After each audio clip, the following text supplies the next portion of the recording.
যে তিন শ্রেণীর মানুষ বিশেষ সম্মানের অধিকারী। ইসলামে মানুষের সম্মান শুধু সামাজিক শিষ্টাচার নয়, বরং এটি ঈমান ও আল্লাহভীতিরই প্রতিফলন। পবিত্র হাদিসে এসেছে, রাসূলুল্লাহ সাল্লাল্লাহু আলাইহি ওয়াসাল্লাম বলেছেন, আল্লাহকে সম্মান করার একটি অংশ হল বৃদ্ধ মুসলিমকে সম্মান করা, কোরআন ধারণকারীকে সম্মান করা এবং ন্যায়পরায়ণ শাসককে সম্মান করা। আবু দাউদ, হাদিস 4843। এ হাদিসে স্পষ্টভাবে বোঝানো হয়েছে, এই তিন শ্রেণীর মানুষকে সম্মান করা মূলত আল্লাহর প্রতি সম্মান প্রদর্শনেরই অংশ। নিম্নে এই তিন শ্রেণীর বিষয়টি আরও স্পষ্ট করে তুলে ধরা হল। বয়োজ্যেষ্ঠ মুসলিম। পবিত্র হাদিসে বয়োজ্যেষ্ঠ ব্যক্তিদের সম্মান করার প্রতি গুরুত্বারোপ করা হয়েছে।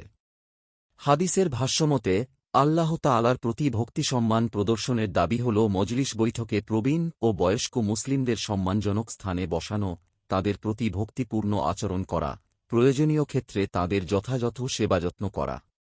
যেমন, হাত ধরে রাস্তা পার করিয়ে দেওয়া, যানবাহনে উঠতে সাহায্য করা, অজু ইস্তিনজায় সহজতার প্রতি লক্ষ্য রাখা ইত্যাদি।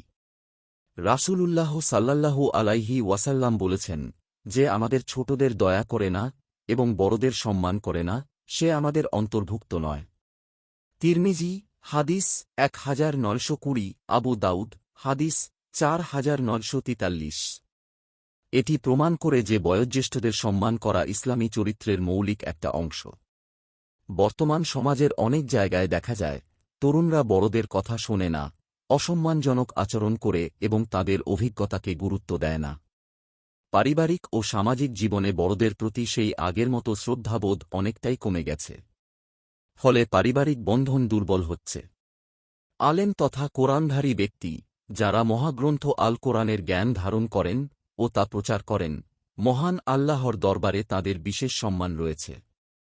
এ ব্যাপারে পবিত্র কোরআনে আল্লাহ তাআলা বলেছেন, আল্লাহ তোমাদের মধ্যে যারা ঈমান এনেছে এবং যাদেরকে জ্ঞান দান করা হয়েছে, আলেমগণ, তাদের মর্যাদা বহু স্তরে উন্নীত করেন। সূরা আল মুজাদালা, আয়াত 11। হাদিসে এসেছে, রাসূলুল্লাহ সাল্লাল্লাহু আলাইহি ওয়াসাল্লাম বলেছেন, তোমাদের মধ্যে সর্বোত্তম সেই ব্যক্তি, যে কোরআন শেখে এবং শেখায়। বুখারী, হাদিস 5027।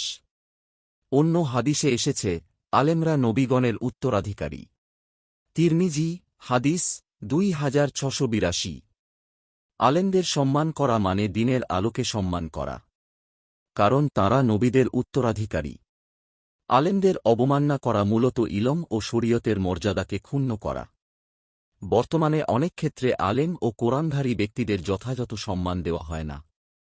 কেউ কেউ দ্বীনী জ্ঞানকে ছোট করে দেখে বা সামাজিকভাবে তাদের গুরুত্ব কমিয়ে দেয়।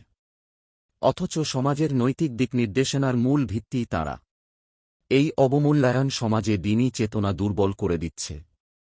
ন্যায়পরায়ণ শাসক, যে শাসক জনসাধারণের মধ্যে ন্যায় ও ইনসাফ প্রতিষ্ঠা করে, নিজেও কারো প্রতি জুলুম করে না, জনগণকেও পারস্পরিক জুলুমনিপীড়ন থেকে বিরত রাখে, আল্লাহ তাআলার কাছে তার মর্যাদা অপরিসীম। হাদিসে এসেছে, রাসূলুল্লাহ সাল্লাল্লাহু আলাইহি ওয়াসাল্লাম বলেছেন, 7 শ্রেণীর মানুষকে আল্লাহ তাআলা কিয়ামতের দিন তাঁর ছায়ায় স্থান দেবেন, তাদের মধ্যে অন্যতম এক শ্রেণী হল ন্যায়পরায়ণ শাসক। বুখারী, হাদিস 6806।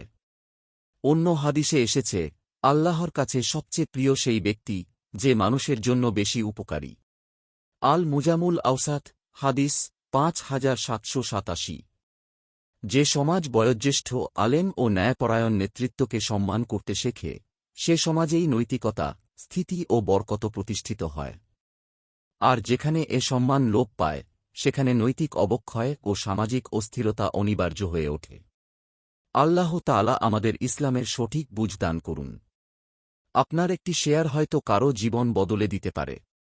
সাদকায়ে জারিয়া সওয়াব পেতে ভিডিওটি শেয়ার করুন।